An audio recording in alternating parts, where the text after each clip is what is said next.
Dear all, welcome to the class of International Economics. In the last video, we have discussed some of the concepts related to balance of payments. So this is the second part of balance of payment. So here also we are discussing some more concepts related to balance of payment. Okay, so today's topics are all these balances. There are different concepts related to balance of payment, like current account balance, balance of trade, capital account balance, then overall balance of payment, then basic balance, then finally accounting balance of payment. So balance of payment in accounting sense. So these are the different concepts. Firstly, we can go to the current account balance.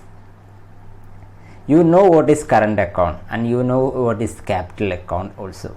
So the current account balance include the sale and purchase of goods and services and income plus transfer payments. So these all variables includes in current accounts. It can be export and import, or it can be income, or it can be transfer payments. So all this include in current account. So there are two situations in current account. If the export plus income and transfer payments from abroad, these all are the variables which we get the money from abroad. If we are exporting, we will get money. So income also flowing to our country. In income and transfer payment received from abroad. So we are getting the money. So that is greater than import plus income and transfer payment paid to the foreign nations. So in the case of import also we are paying the money to the foreigners, and in the second case income and transfer payment paid to the foreign nations, that also payment to the foreign nations.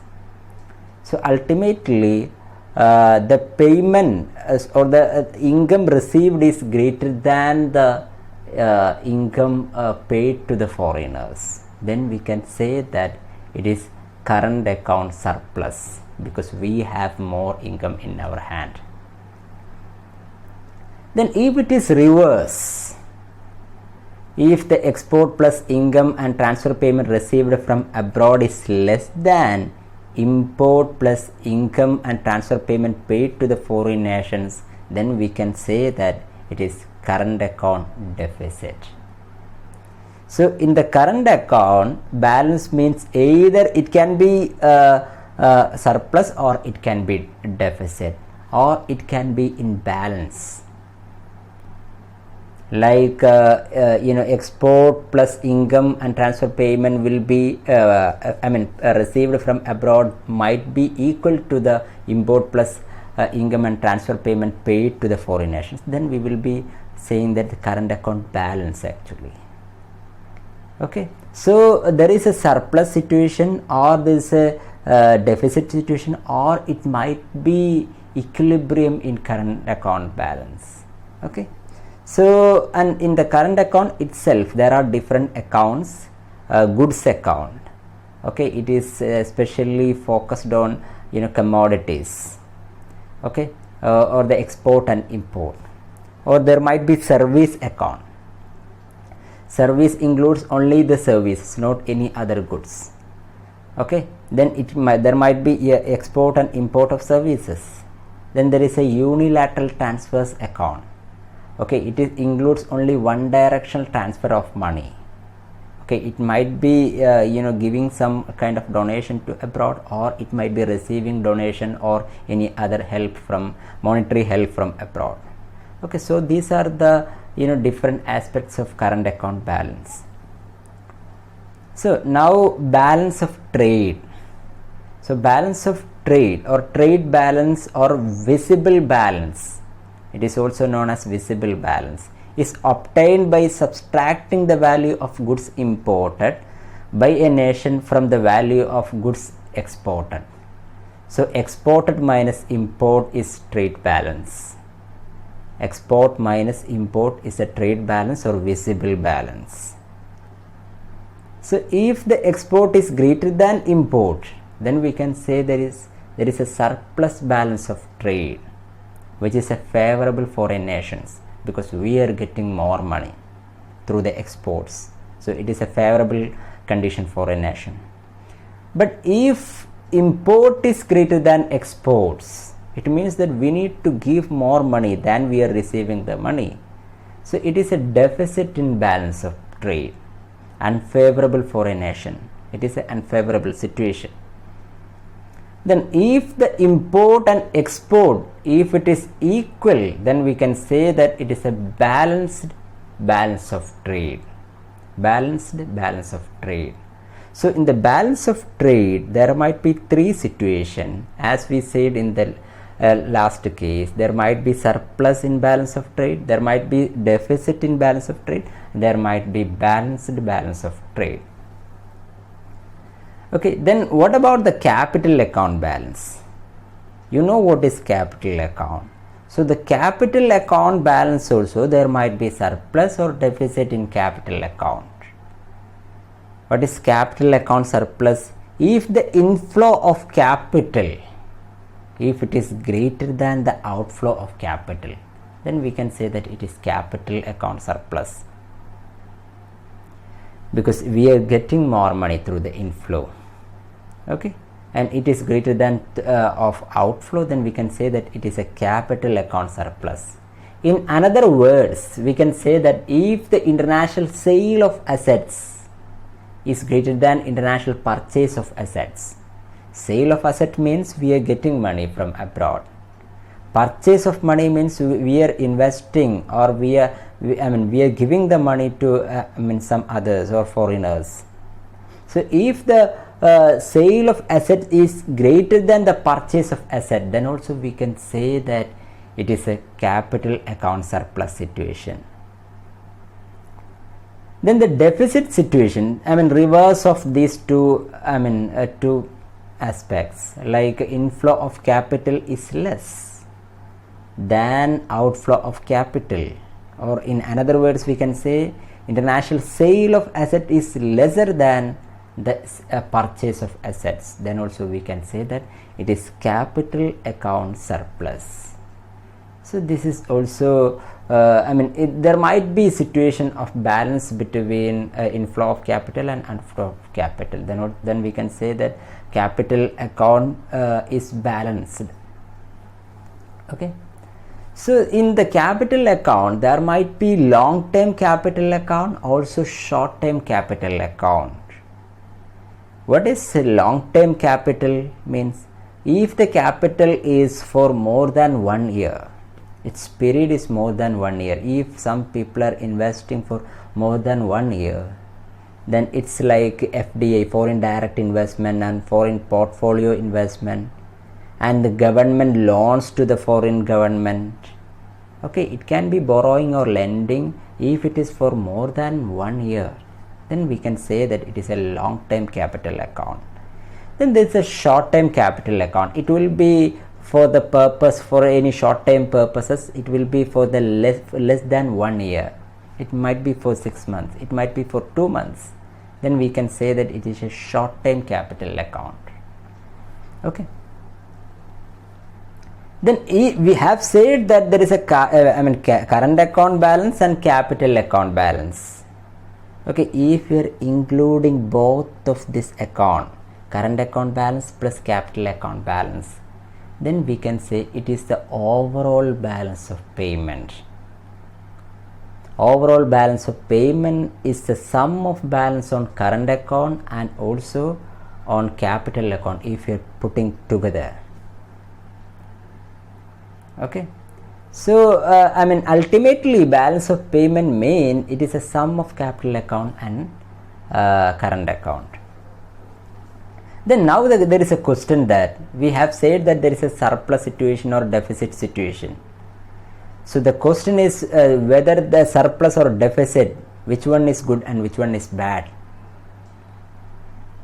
So if the overall surplus in balance of payment was caused by the current account surplus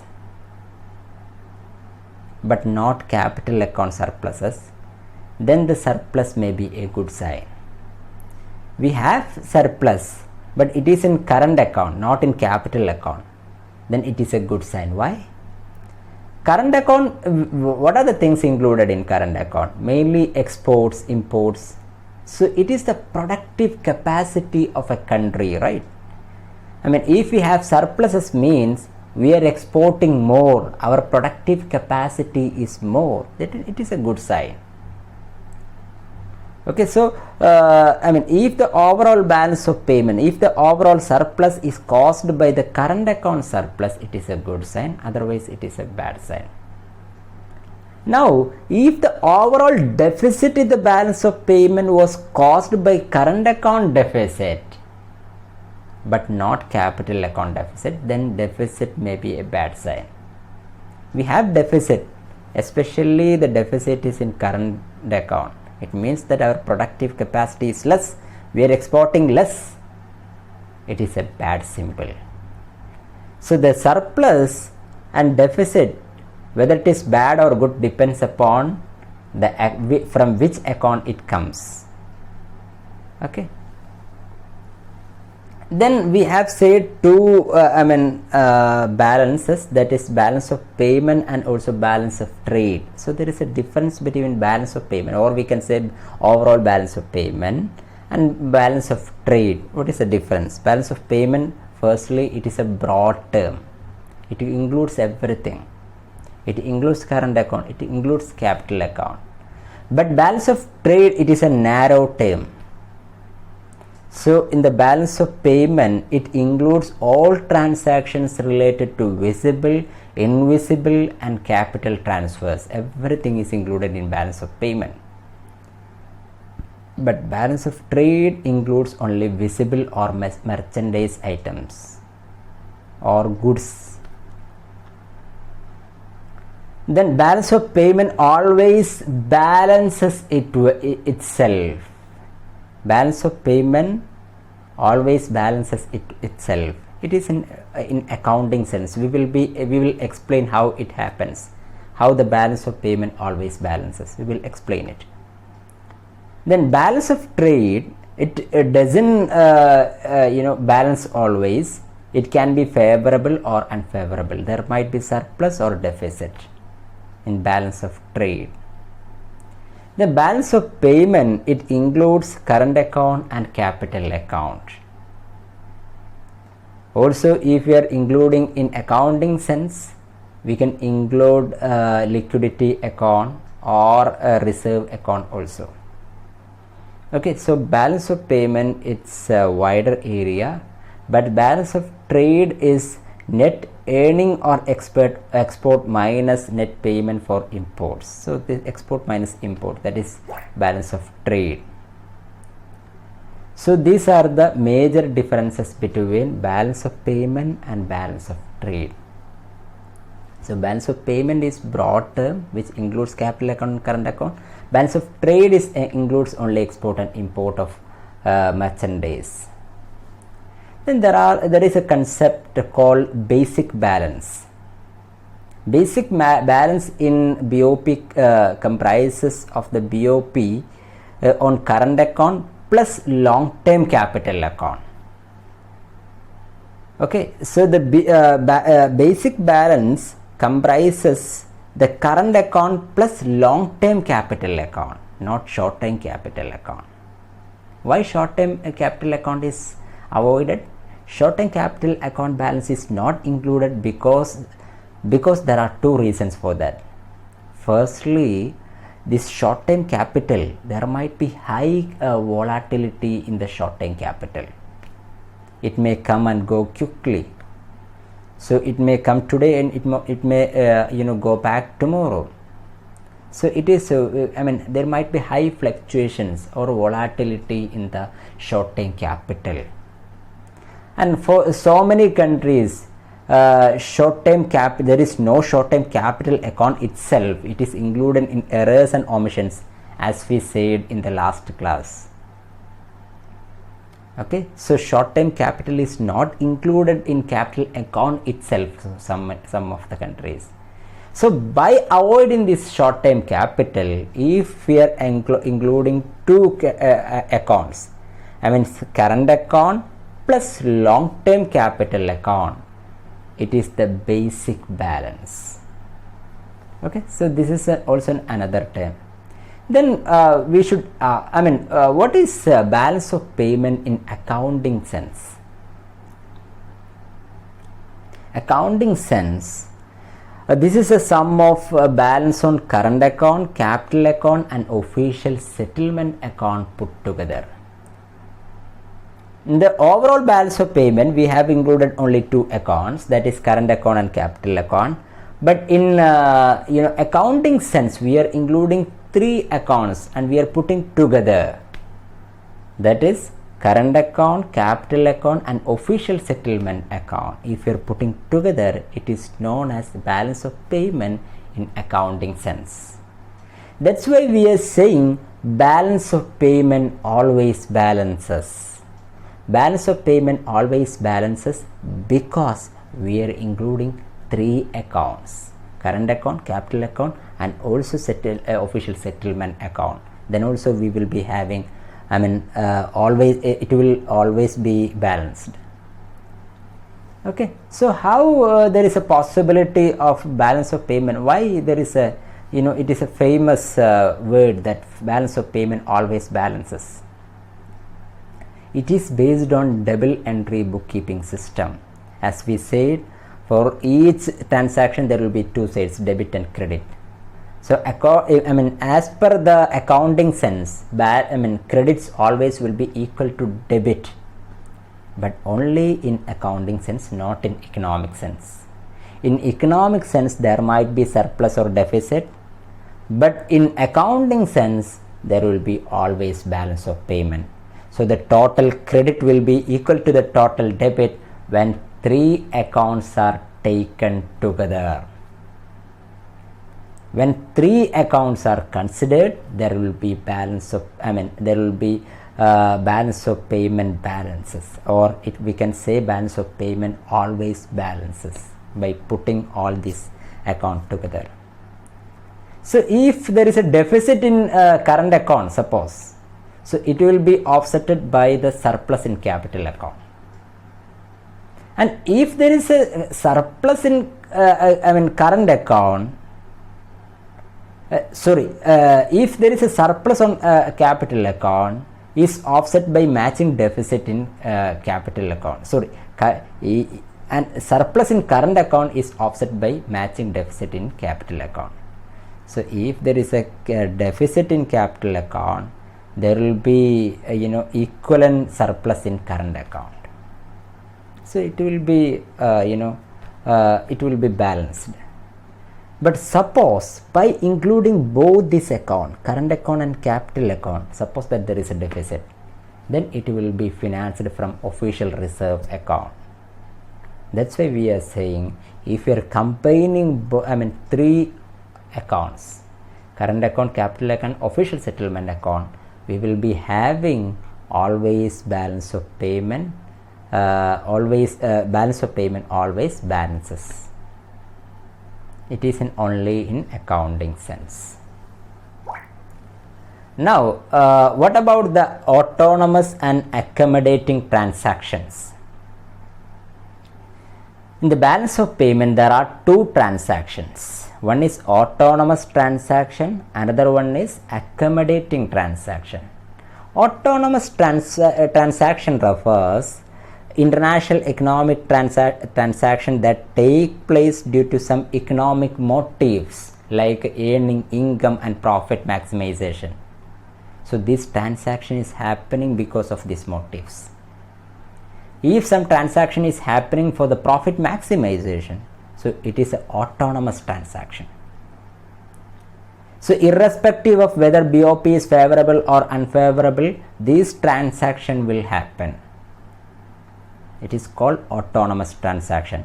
And there is another name, above the line transaction, because it will stand above the line, because it will come in first in balance of payment, autonomous transaction. Then what about the accommodating transaction? Accommodating transaction refers to the transaction that take place to cover the deficit or surplus arising from autonomous transactions. Suppose that some kind of autonomous transaction happen. So there is a deficit or there is a surplus. To accommodate this deficit and surplus, some another transaction may happen. That is known as accommodating transaction. Why there is a word called accommodating? Because it accommodates the problems of which is there in the system, because there is a surplus or deficit already. So to avoid that surplus or deficit, if you are making some transaction, it is known as accommodating transaction. And it is also known as below the line transaction, because firstly autonomous transaction will happen, then after that only there will be accommodating transaction. That's why it is known as below the line transaction, or it is known as induced transactions. Suppose like one country is forced to export some gold because they have high deficit, so in order to avoid that deficit they are exporting gold. So it is possible, it is a accommodating transactions. So these all are the different balance of payment concepts. So next week we should discuss what is the disequilibrium in balance of payment. So, and what are the possibilities of disequilibrium, then what are the measures to correct the disequilibrium in balance of payment. So we will be discussing in the next video. Thank you very much for listening this video.